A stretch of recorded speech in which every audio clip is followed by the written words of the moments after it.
Hi, welcome to STANGOZ world. Sometime anger can cause serious problem in a relationship, so I thought it's wise to share some tips on how you can stay at the bright side of life with STANGOZ world. Watch till the end. Anger is an emotion characterized by antagonism towards someone or something you feel has deliberately done you wrong. Anger can be a good thing. It can give you a way to express negative feelings, for example, or motivate you to find solutions to problems. But excessive anger can cause problems. So how to control anger in a relationship? The way couples deal with anger can often make or break a relationship. Don't settle for screaming matches and slamming doors. Here, a therapist offers tips to help you effectively communicate anger in your relationship. Avoid the impulse to cut off when a person is fighting with their significant others. Sometimes they may feel the urge to slam a door and give them the silent treatment. Going silent can calm you down temporarily, but it is likely to increase your partner's anxiety or anger. This doesn't mean you have to sit down and solve a problem in the heat of the moment. Instead of quickly zooming out of the driveway or walking away, consider telling your partner that you need some time to calm down so you can organize your thinking. Let them know that it's important to you to work out difference and consider what's an appropriate amount of time for you to think and come back to them. If your partner tends to give you the silent treatment when you've forgotten an anniversary or skipped dinner with their parents, you've probably experienced some anxiety not knowing what's going to happen. You can't make them talk to you, but you can share that you're ready to share your thinking and work together when they're ready. Trying to coerce or threaten them into a quick reconciliation is likely to backfire and cause them to cut off even more. Focus on managing yourself and not your partner. When someone we love is angry with us, often we feel compelled to appease and soothe them as quickly as possible. But we ultimately can't control anyone's thoughts, behaviors, or emotions. We're only tasked with managing our own. Being calm is much more effective than trying to calm someone else, and people who can stay focused on managing their own anxiety and reactions give the other person the space to do the same.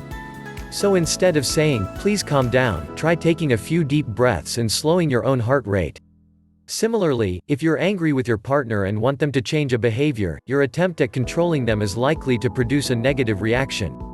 The goal is to share your thinking with the hope that you'll be heard, not to shame the other person. Remember, it's unlikely that you will be heard if your words and behaviors are lighting up the fear response in your partner's brain. Immaturity begets immaturity so often in relationships. It might feel critical to send a rude text to your partner while they're at work or wake them up in the middle of the night with your grievances, but these strategies rarely accomplish more than escalating a conflict.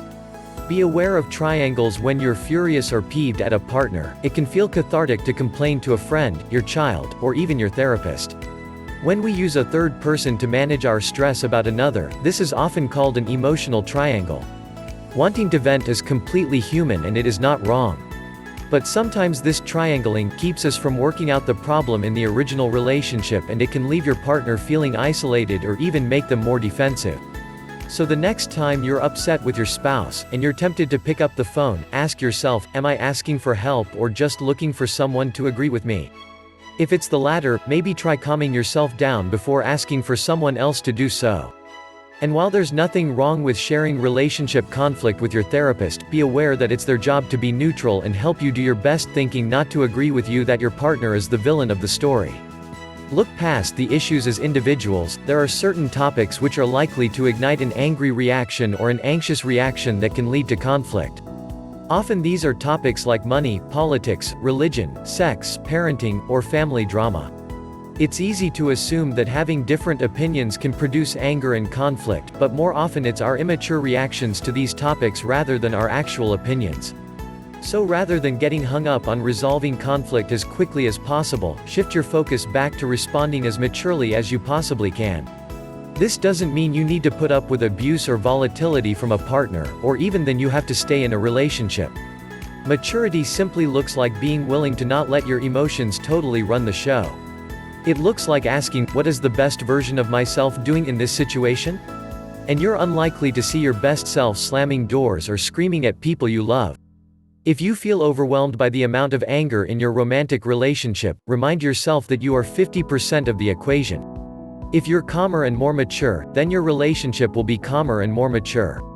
Perhaps your partner will rise to the same level of maturity, or perhaps you'll realize that the relationship isn't right for you. Either way, you're choosing not to let anger run the show. When one person can make that choice for themselves, they're likely to find a partner who can do the same. Resisting the urge to blaming feels good in the moment, but the effects can be disastrous.